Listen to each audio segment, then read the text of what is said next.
I healed myself, pulled myself out of a hole when no one else could, and I was pretty sick. I would not be talking to you today if I hadn't done that. I knew I was heading to a pretty serious case of cancer. And then I started helping family and friends, and finally I got to a point where, well, I either do this seriously or I stopped doing it because it got so busy. And I quit my job, which was a high-profile job for the federal government in Canada, and walked away from all that and started a practice. Yeah, that's very interesting. You know, that's the classic case of the wounded healer, you know, and I think that's the... Yeah. I think those are the doctors and the therapists that really ultimately become the best.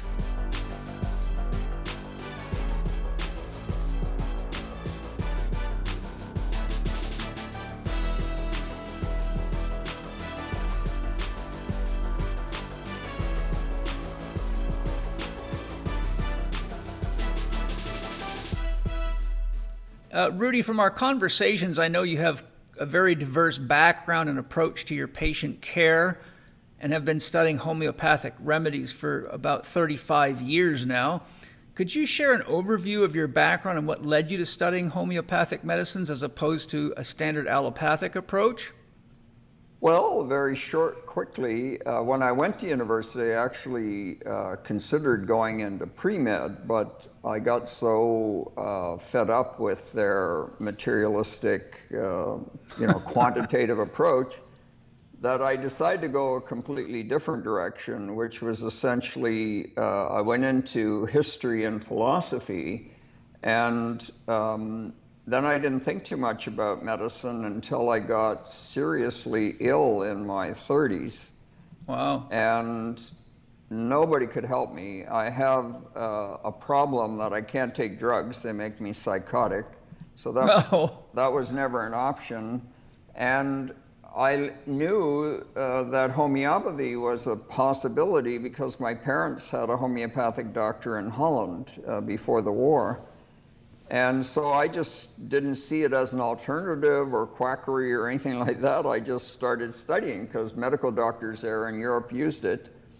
And I was quite taken by it. And then I started studying and I started treating myself because there was no homeopathic doctor where I lived. And I started getting results. And then the next step in my journey was I discovered a Swiss doctor, Dr. Elmiger, who wrote a book which revolutionized my whole understanding, because at that point, I have to say, I almost gave up homeopathy. And maybe in this discussion we can get to the roots of why I did and then why I didn't. Because I discovered that the way homeopathy is being practiced is really, you could say, superficial. Mm-hmm. And that there was a deeper system of medicine that was in Dr. Hahnemann's writings, which are all in German, of course. And I stumbled on that, and that's what has led me to practicing what people call homeopathy, although I will make a distinction between what Dr. Hahnemann called it. But that's how I got into it. I healed myself, pulled myself out of a hole when no one else could, and I was pretty sick. I would not be talking to you today if I hadn't done that. I knew I was heading to a pretty serious case of cancer. And so that's basically it. And then I started helping family and friends, and finally I got to a point where, well, I either do this seriously or I stopped doing it because it got so busy. And I quit my job, which was a high-profile job for the federal government in Canada, and walked away from all that and started a practice. And so, yeah, the rest is kind of history, I guess. Yeah, that's very interesting. You know, that's the classic case of the wounded healer, you know, and I think that's the... Yeah. I think those are the doctors and the therapists that really ultimately become the best because, one, they learn from experience that what they're doing actually works, which is what inspires them to keep going. What thought came to my mind as you were talking there is that what I see has happened to homeopathy is it's really being used allopathically. It's, you just go to the store and you look, you got a headache or you got this rash, or that doctors that use it or therapists that use it do the same thing. They just look your symptoms up in a book and they say, okay, take these pills. But from speaking to Jason and learning more about your process, you're really going way deeper than that, because you're actually looking for the root causes of the etiology and addressing it there as opposed to the symptom level. Well, this is where, when I mentioned I went into history and philosophy, I love history just for history's sake, but the one thing historical training taught me is you always go to the original documents, to the source.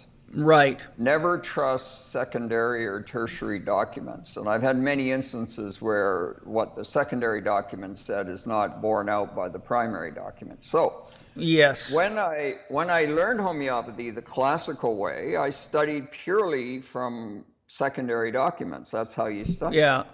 And then when I discovered it wasn't working, and I almost quit because it couldn't handle the serious chronic ailments that people were coming up with, I stumbled on this work, which opened the door to my going back and studying the original works in German. And what I discovered is the following, and again, this is, a shocker, but nobody in the homeopathic community really wants to deal with it. The original writings, the first writings that Dr. Hahnemann made in 1796, which no one has read, I discovered no one. Except you. Well, except me, because I like to read the original documents, but they just read what they're told to read, and it's mostly secondary documents.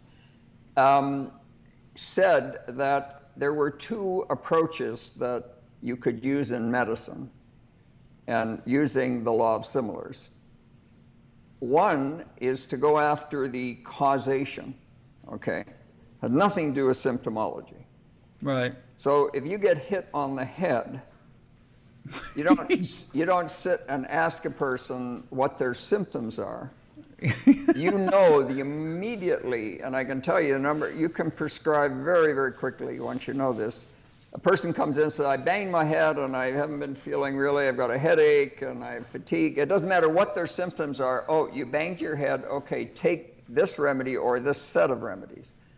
That's designed to deal for anybody with a concussion. Okay. Mm-hmm. So what Dr. Hahnemann said is you first go after causality.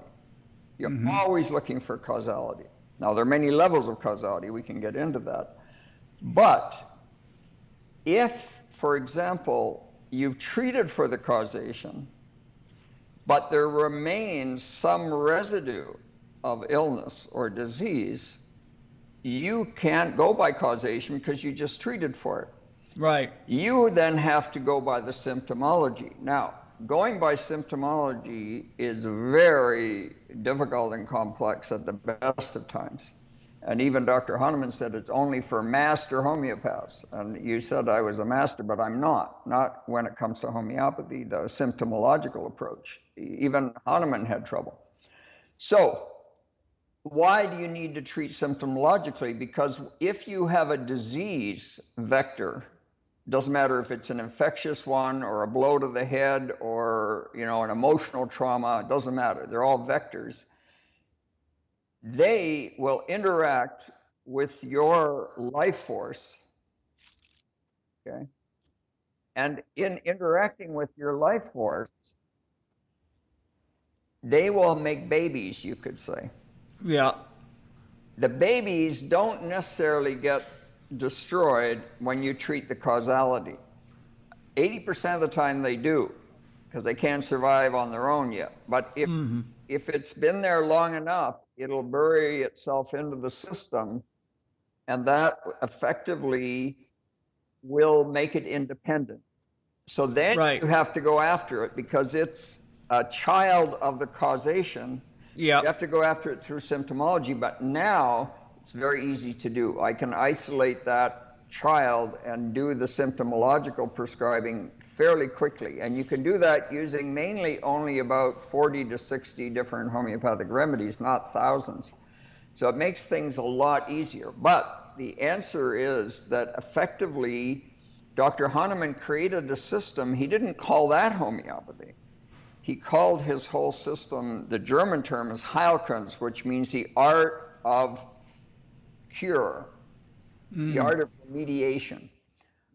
Homeopathy he developed about 15 years later because he discovered there were these residual secondary diseases, but that's a much more difficult way, and he wrote a lot of books about it. So that's what they focused on, and they forgot that there's this much simpler way of addressing things through causation. Now, Yes. Once you understand causation, you can ignore more or less symptomology for the most part.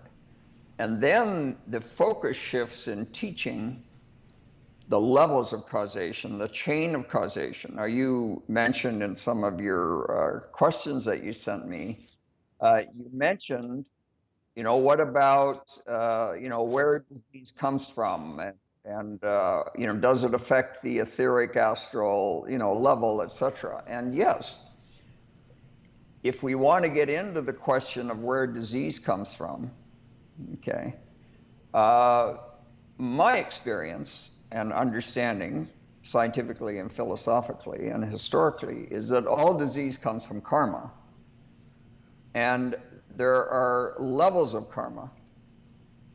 And Rudolf Steiner, in Anthroposophy, he laid out these levels of karma.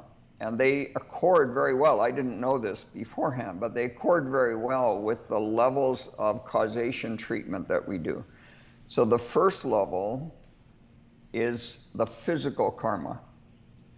What that means is all the ills and spills of this lifetime. Someone dies, you fall down and hit your head, you get a drug or an injection, you have all these traumas. Yes.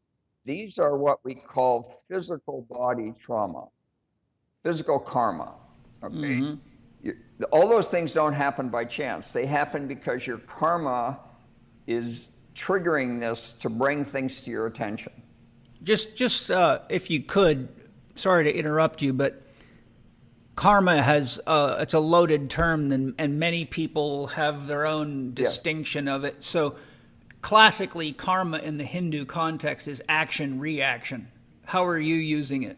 I'm using it in the context of, you could say, repeated earth lives, reincarnation, in the sense that an action that you took in a previous lifetime will have a reaction in this lifetime.